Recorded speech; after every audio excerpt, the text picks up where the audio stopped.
edge of an oil slick more than 100 miles long is less than 3 miles away from land, from the mouth of America's River, from the Pasalutra Wildlife Reserve, one of Louisiana's fragile marshland ecosystems. But in our third story tonight, it's already made an impact farther away in Washington. The president today unleashing the federal government to respond, and even though Tea Partiers don't seem to mind this government bailout, Mr. Obama assured taxpayers private industry will be picking up this tab, too. While BP is ultimately responsible for funding the cost of response and cleanup operations, my administration will continue to use every single available resource at our disposal, including potentially the Department of Defense.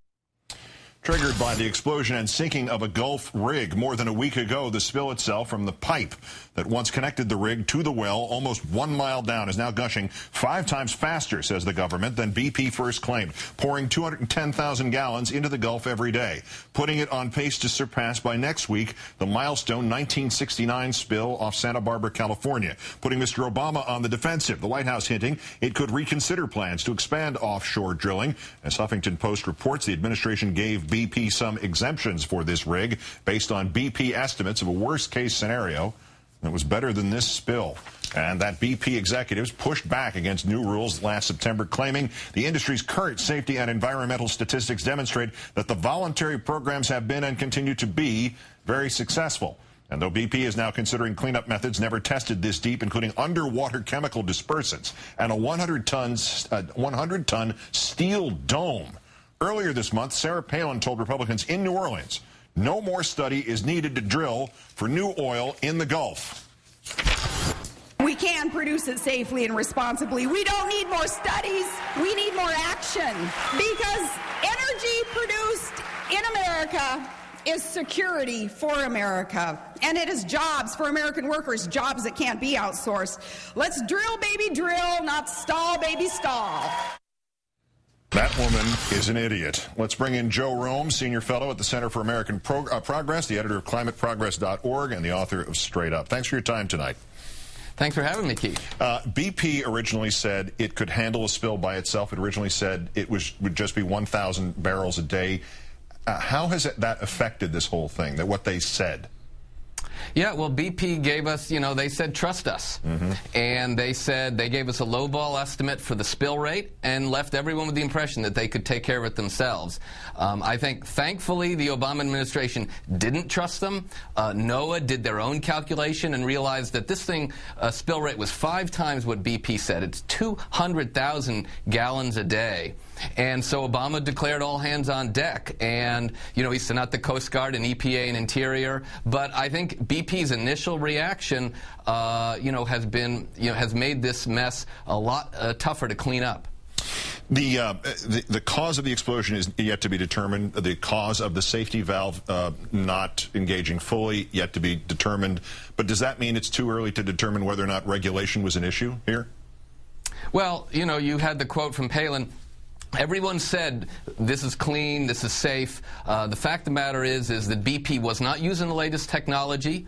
Brazil requires this backup cutoff switch that BP was not using. The fact of the matter is that BP has fought tougher regulations. They want the voluntary self-regulation, trust me approach. Obviously, that doesn't work. But, I don't think this should come as a big surprise.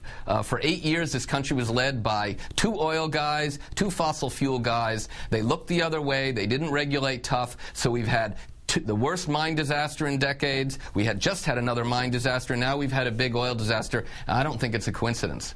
And this whole press to get past regulation is summarized by Ms. Palin's really sort of, I can't quite describe what kind of misunderstanding she has of this situation, but it is so simplistic as to be maddening. 9th of April, she said in New Orleans, it's perfectly safe to drill in the Gulf. 11 days later, 11 people are missing and presumed dead, and now we have this situation at 20 days later. Yeah. How is that energy credentially naivete thing working out for her? Yeah, well, Palin, she said she was an expert on foreign policy because she could see Russia from her home. If she'd have looked in the other direction, she'd have seen Prince William Sound, where the Exxon Valdez spilled all that oil and, caused an environmental disaster. Well, this BP spill if it keeps up at the current rate in 50 days, it will be worse than the Exxon Valdez. And I spoke to a friend of mine who was a 20-year Coast Guard veteran, and he said these well blowouts, they can take months to cap, and that this oil is going to percolate and cause devastation to, fish. I think we all remember the Exxon Valdez pictures of the oil-covered shores and birds and fish. So, I think we believed people when they said you can drill clean and safely in the Gulf, but I think we've now learned otherwise. Very briefly, is this going to change the Obama administration's point of view on this subject?